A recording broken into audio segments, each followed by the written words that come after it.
Hey, Jack Squad, how everybody doing today? I hope all is well, and I hope you're making it happen for yourself. Got to make it happen for yourself. And before I get started, make sure you like, share, comment, subscribe. Like, share, comment, subscribe. Hit the bell so you'll be notified when I upload videos and go live and stuff. So speaking of the Make It Happen for Yourself, the t-shirts, I won't have a sample to show you this Sunday on the live, but next Sunday I will. And the pre-order is in, and thank you guys who have already started with the pre-order. But I thinking to myself, guys, and forgive me for this, there will be shipping and handling. I don't know how much. The t-shirts are $25. For those of you who have already sent your money in, we'll discuss later what the shipping and handling will be, but there will be shipping and handling because I was thinking about it, like I can't assume the costs for the shipping and handling because people live everywhere, right? So forgive me for that. I'm new at this. I see that, and I'm going to look into it. I see that some YouTubers have merchandise, and I don't know how that works, and they sell it on their YouTube site. Don't know how that works. I want to check into it, but for now, because I am new, so forgive me, work with me. We're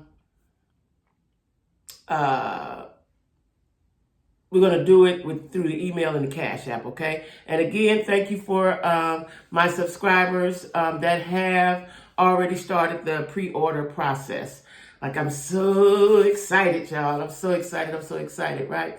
So anyway, pre-order started. Information will be in the description box. My Cash App, my email. If you want to donate to my channel, which is greatly needed, donate through Cash App. Sunday, today is Friday. Sunday, I will be going live at 5 o'clock. I got to put it on my page, but I will be going live at 5 o'clock. Haven't come up with a topic yet. Drop down in the comments and let me know what you guys want the topic to be. And I'll see if I can make that happen. I'll see if I can make that happen. Yeah, somebody gave me an idea yesterday, but I don't want to go live with that topic. I'm going to do my own commentary on it. But anyway, again, like, share, comment, subscribe, hit the bell. All of my information is down in the description box. And today, y'all, I'm going to be real brief because I got a lot of stuff to do. Got to get my car washed and got to go to the post office and send off my giveaway gifts. I got to send off my giveaway gifts today before I get started with my day. So, and again, welcome all new subscribers. Like, God is good, y'all. Again, everybody know I'm new at this, right? About 18 months in. And I didn't have a lot of time at first. Didn't have a lot of space. As y'all see, I was all around my house before I moved to Atlanta. God has blessed me with a space. All I got to do is come in here, turn the lights on, and get busy, right? Which I do, and I'm enjoying. So anyway, y'all, I'm talking today about the spitting pastor. The spitting pastor. Now, let me just say this. Y'all know I'm a church girl, right? Even though I ain't been to church except for parking lot church since Corona. Want to go bad, need to go, because the devil be busy, right? And the reason why I go to church, I like it. First of all, I love it. But I love the fellowship. I love to hear the word. I love to hear the singing. I love all aspects of church, right? I like to tithe, put my money in, because that does work. But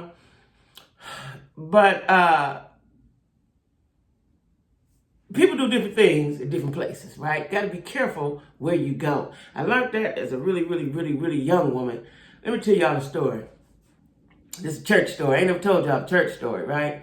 So I was real young. I was in my 20s, right? And there was a guy that liked me. I liked him too, right? He turned out to be horrible. I'm going to tell a story about him. Matter of fact, let me write that down, because I forgot all about this Negro. But I was young. And he took me, he said, the church down the street is having, they call it a kickoff. Right there. So you have to watch the verbiage, right? Right there, I should have been like, no. But I took it to mean a revival. You know, I'm a Baptist. We have revivals. I like revivals. They're going to have a preacher. He's going to preach good from somewhere, Alabama, Mississippi, somewhere. They're going to be singing good. I like it, right? So he said they having a kickoff. Now, this has been a long time ago. I never forgot this because I was traumatized. I was traumatized by this event. So, and it was right at the corner. It was like right there. You know, wasn't far, right?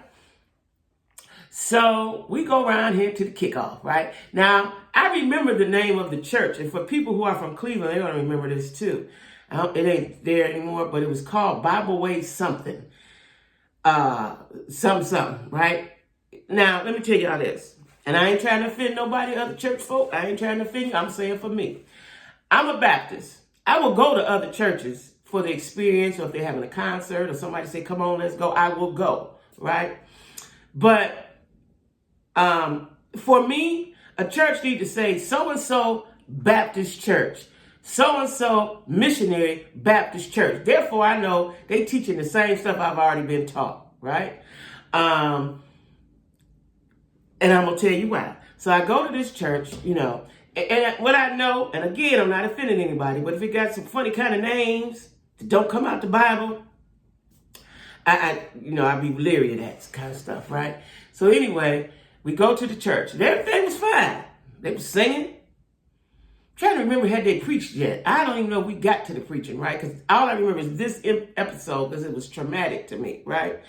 So the preacher got down. You know, he was an entertaining preacher. Now I know that I think it was an apostolic church, right?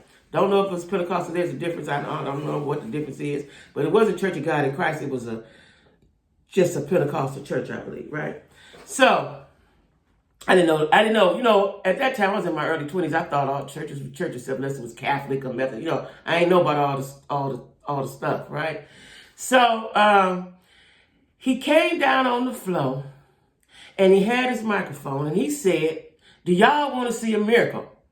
Shit, yeah, I want to see a miracle. I ain't never seen the miracle. Let's see the miracle, right? So everybody, we want to see the miracle. We want to see the miracle. And you know, he went on and on with the speak to build it up. It was a build up, right? Want to see the miracle. Yes, let's see the miracle. Yes, come on with the miracle, right? So now, the church it wasn't like a traditional church building. It was like a square flat situation, right? So, and now that I think about it, I don't even think it was a pulpit. I don't think it was, right? And I'm going to tell y'all my ideas about that. I don't really like going to churches. They don't have a pulpit or a choir stand. Because if they don't have a choir stand, that means they got a praise team. They're going to come out singing, going back where they come from. I need the choir to break out a song at any time. At any time, according to what the pastor talking about, I might need a song. But anyway, that's just what I like. So it was a flat little situation, right? So he was walking up and down and talking and building it up, right? And we were going to see the miracle. And he was saying other stuff. All I remember is the miracle. I want to see the miracle, right? I'm young. I'm impressionable. Let's see the miracle, right? So he started, I'm going to say over here, over there, but I was in the middle, like, right? He started at one of the ends, right? And he was walking down. And everybody stood up. He told everybody to stand up. Now, that right there struck me. I don't know why we got to stand up to see the miracle. You know, where the miracle going to be at, right? So we stand up to see the miracle. I think I might have took a minute to stand up, you know, because at this point I was kind of feeling a little funny, right? And so I was with my guy friend, so he was, you know, stand up. Okay, we going to stand up, right? So dude started walking down, and everybody he touched fell out. I was like, oh, shit. What's that? Right? Now, mind you, I'm young. I'm older now. I know that people do that, and that's something, you know, we don't do that in the Baptist church, but that people do that, right? I had never seen that. I had never heard that at this time in my life, right? So as he touching people and they falling out, I said, shit, I don't want no parts of that. I don't want that, right? So as he come, and then this is another thing that struck me, and I've seen this in churches before. The ushers, I'm calling them ushers, because that's what we have at church, Baptist church. But they look more like guards. That's the feeling that I got. That's what my perception was. They looked more like guards. They were standing at the door in a way, right? So I look over there. He's standing over there guarding the door. Looked over there. I was like, shit, I don't know what this is, right? I'm trying not to cuss. So, you know, my friend was standing there with me, so that made me feel a little better, right? He seemed to be okay with it. But now I got to tell you this. He had told me before we went it was a little different. He did tell me that. I'm like, church is church. We're going to church, right? Child, the man got closer and closer. Everybody's falling out. Now, right before the fallouts, I forgot this part. Right before the fallouts, and I didn't know about this till years later, everybody started speaking in tongues. I didn't know what that was called at that time. Remember, I'm in my 20s. All I ever seen was Baptist church. I didn't see people shout and get the Holy Spirit. I didn't know about the speaking in tongues. So, I was traumatized before he started hitting the people and they passed out. I was already traumatized. I didn't know what they were doing. And what really, really got me, y'all, was that little kids was doing it. Little kids was doing it, right? Little kids. They was dancing around and everybody, and it seemed like they were doing it in unison. It wasn't like anybody was on their own. It was like they were all doing it at the same time. That's what threw me, right? I get it. You speaking in tongues. I'm grown now. If I go to a church and somebody starts speaking in tongues, cool. They over there start cool. But if all y'all do it, one after one, I don't know what that is. I don't want that coming this way. Because, the spirit will go. Whether it's good or bad, it comes. It goes, right? It come on down the line. I was like, And that scared me. I was already traumatized before he started touching the people and they passed out because they were all speaking in tongues. I didn't know what they were doing. I didn't know what that was. To me, it looked like delirium. Okay? That's what it looked like to me. Like everybody just went crazy. That's what I thought. Remember, I'm in my 20s, right? I was in my early 20s too. Yeah. My son was only about 3 or 2. I was young, right? So this was like I had never seen it, never heard of it, don't know what this is. Let me out of here, right? So all the kids jumping around and speaking in tongues, everybody, right? Then he started with the touching on the forehead and they passing out. I said, I don't want this man touching me. I don't want to pass out. I don't want no parts of this. But that's when I started gazing around at the doors and it looked like they was protecting the door. Now, at this point, y'all, I cannot remember what happened. He didn't touch me. I do know that. I cannot remember if I stayed, if we left right then. I don't remember because all my last memory is this man coming and everybody falling out and he was coming near me. Swear to God, I don't know. He didn't touch me though. But I remember being traumatized and when I left there, I went and called my aunts, good Christian aunties. I was raised by some good Christian women, right? And I went and told my aunties and they explained what that was. That was speaking in tongue. And, I probably was, because to me it looked like delirium. It looked like everybody had went crazy all together at the same time. And I didn't want no parts of that, right? And so I said all that to say this. Got to be careful where you go, where you worship at. I'm not saying don't go. Lord knows I believe in God. I believe in church and I love to go to church. But you got to be careful who is speaking to you and over you and what they represent, right? Now, we go on to the spitting pastor, right? Now, I didn't realize he was out of Oklahoma till I started researching him. He's out of Oklahoma, right? Now, I'm going to say something that's going to sound ignorant. It's going to sound ignorant, right? It's going to sound ignorant. Now, I know we had that uprising. Black folks was doing pretty well in Oklahoma until the white folks burnt it down. I know that. But at this day and age, we ain't got no business in Oklahoma. To me, and there's some states and places we ain't got no business being. We just don't, right? Well, we have a right to be anywhere. Don't get me wrong. We have a right to be anywhere. Just some places we ain't got no business being. All right. So now he's in Oklahoma. I got to put my glasses on. And when I first saw this, I'm trying to think, how did I see this? Did somebody send this to me or I just happened to be on YouTube, right? And when I first saw it, he had the spit already in his hand, right? I did not know until I started hearing other people saying, other bloggers, that he hulked up the spit.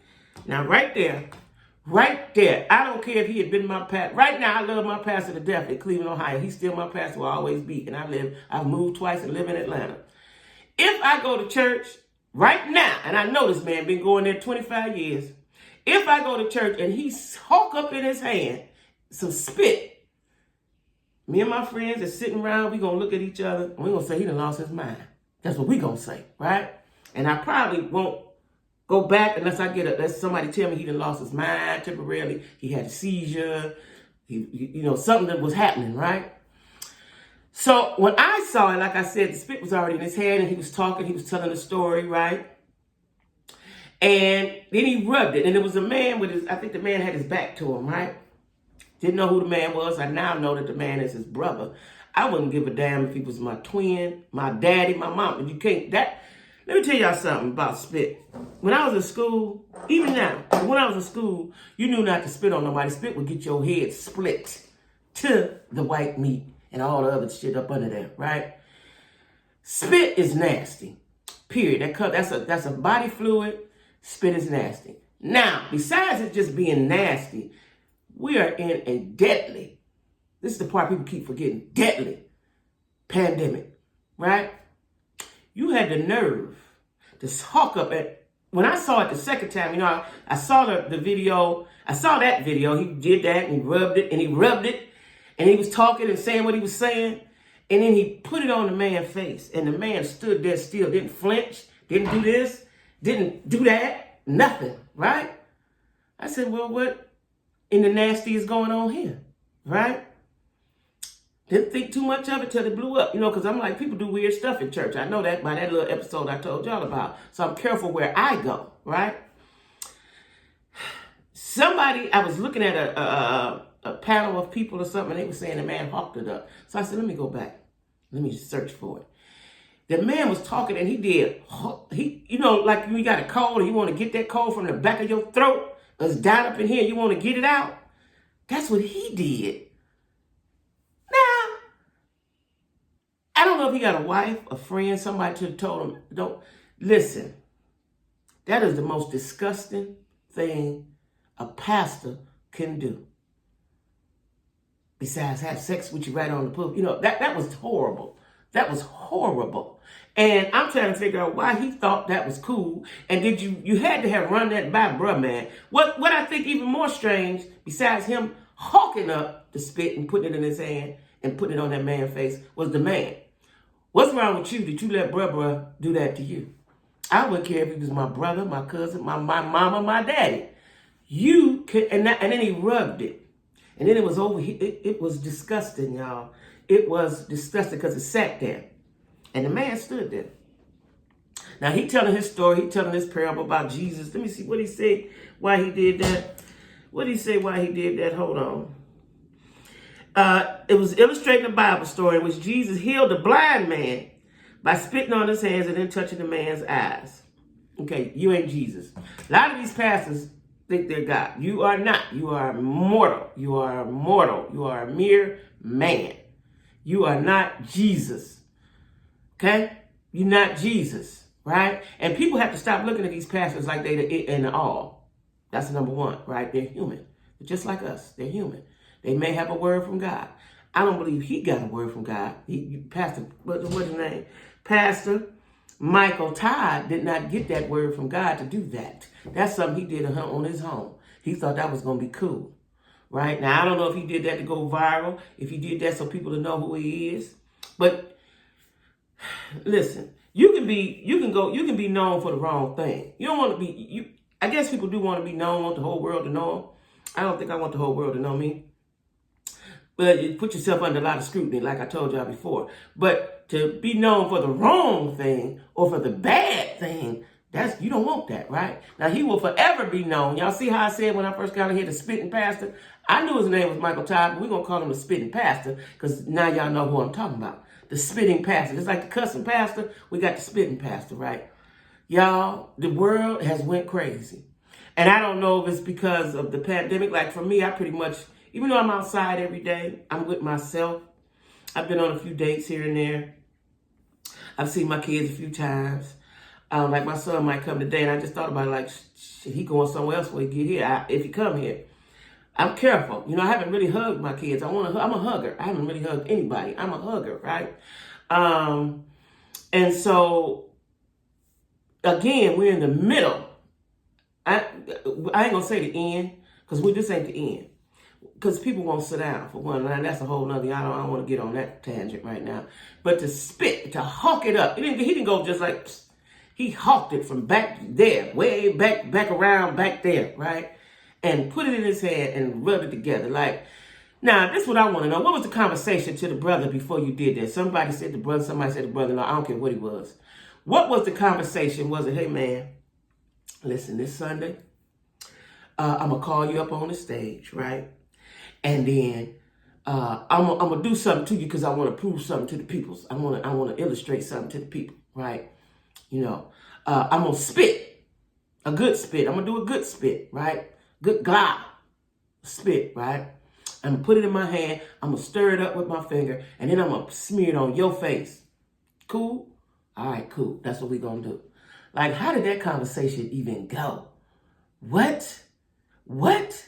And that man that's standing there, do you have a wife or a girlfriend, somebody you like? Ain't nobody going to like you. If they know who you is, they're not going to like you now. They not. I'm just telling you, they not. You done fucked up your dating. If you're dating, you done fucked that up for a minute till this blow over. This got to blow over, right? I was appalled and amazed and astonished, right? I could not believe what I saw. Hit the like button for me, guys, and subscribe if you haven't done that. I couldn't believe what I saw. Like, what has this world come to? That that's what you thought that was slick. You thought that was going to get the people's in. And then when he did it, y'all, the audience gasped. I'm talking about it was a loud, what the fuck sound, right? And I heard, don't know how true it is, I said I was going to research it, but I had time, that he had, now I'm making up a number because I'm not sure. Let's say he had 5 million followers, now he got 1 million. They dropping like flies. Like, people will, you know, the people are wishy-washy, right? And you can do one wrong thing and destroy you. Like, you do, that's in life, period. Look, and I did something years ago that I'm still paying for, right? You could do one wrong thing and you could be a totally good person, good heart, good person, love the world, love the people, and make one mistake and it can ruin your life, right? It can ruin your life. We don't have room for mistakes. Your mistakes, you're going to make them. Some stuff you don't have to do. And that was something he didn't have to do, y'all. That is Pastor Michael Todd out of Oklahoma. I don't know the name of his church. Whatever the name of it is, don't go there. Oh, of the Transformation Church. See what I'm saying? See what I'm saying? That ain't got no Transformation Church. See what I'm saying? I need a church to have a biblical name. I needed Mount Hosea, Mount Moriah, standing on the rock. You know, I needed to say something. You know, a Transformation Church, I don't know. That might be about, I don't know. I don't like churches with them kind of names. So that's either that's a non-denominational or they believe in whatever they believe in. You know what I'm saying? For me, I'm talking about for me. So all y'all good folk that go wherever you go, good. As long as you go somewhere, as long as you believe, as long as you do the right thing. For me, And then as I'm looking at him, see, this is what I'm saying to y'all. Now, y'all can be mad at me all you want. But this is what I'm saying to y'all. When I go to a church, like I'm looking at this picture now, I don't see a pulpit necessarily. It's a stage. I don't want a stage. I want a pulpit. I want you to preach up out of a pulpit. I want the choir to sing up out the choir stand. I want the choir to stay there. Like I said, I'm going to need y'all to break out a song at any time. That's how you keep the spirit going. When it's just you and the stage, it's just you. Like, I need deacons. I need trustees. There's people that make the church work, right? I need all them people. A lot of times, the people with the stage, it's all about them. Okay, that's all I'm going to say about that. Anyway, y'all go watch the video. I'm sure you've seen it because that happened Sunday, today, Friday. The spitting pastor, Michael Todd. Now then, tomorrow, y'all, I'm gonna talk about Portia and all her goings-ons and what the people is saying, right? You know, I like Portia. But sometimes, like I told y'all, reality reveal who you really are, right? So anyway, y'all, don't forget to like, share, comment, subscribe, hit the bell so you'll be notified when I upload and go live. I'll be going live Sunday at 5. Don't know the topic yet. Drop down in the comments. Let me know what you want to talk about. And I'll see if I can make that happen. If not this Sunday, next Sunday. T-shirts. Pre-order. $25. Plus shipping and handling. That came in my mind. That came into my spirit, y'all. I was like, oh, shit. I can't pay for all, you know. So $25 is shipping and handling. I'll let you know when I, get ready to ship your situation, right? Like I said, thank you for my pre-orders that I have now. What else I want to say? Just keep it coming, y'all. I need the support. I appreciate the support, right? I cannot do this by myself. Nobody can do anything by themselves, right? It's been me and the Lord for a long, long, long, long time, right? I need you guys' help in getting these t-shirts because, you know, I'm spending my money. I need that money back. I ain't got none, right? My rent is high. I'm trying to get other stuff, everything. I'm trying to do everything. And I'm doing it at my pace, right? The book is still coming, y'all. I had one of my friends almost cuss me out because she said, you ain't got it done. But it's I moved, and I'm still unpacking, y'all. Right? That's one thing. No excuses. It's just, I just don't have time. I'm going to make time, and I'm trying to incorporate my time. As y'all can see, I'm doing better with my videos. I'm trying to do that every day. Now I have to incorporate, and it's a process, right? And also, the book is very emotional. So there are times I have to set it down for a while, right? All honesty. I have to set it down. It's full disclosure. It's my testimony, but it'll be well worth it when I'm finished with it, okay? And it'll explain all of Jacquie. It'll explain who Jacquie is and why she is, okay? But anyway, guys, thank you guys so much for participating in the Jacquie with the Q experience. And like I said, pre-order the t-shirts. Email me with your information, your name, your address, your size, and your color. How many you want. And one for you, one for your husbands, kids, everybody, right? I have small, medium, large in white, red, and black. And then I have a 2X in the white, okay? All right, guys. So until we meet again, everybody stay down and be cool. Bye-bye.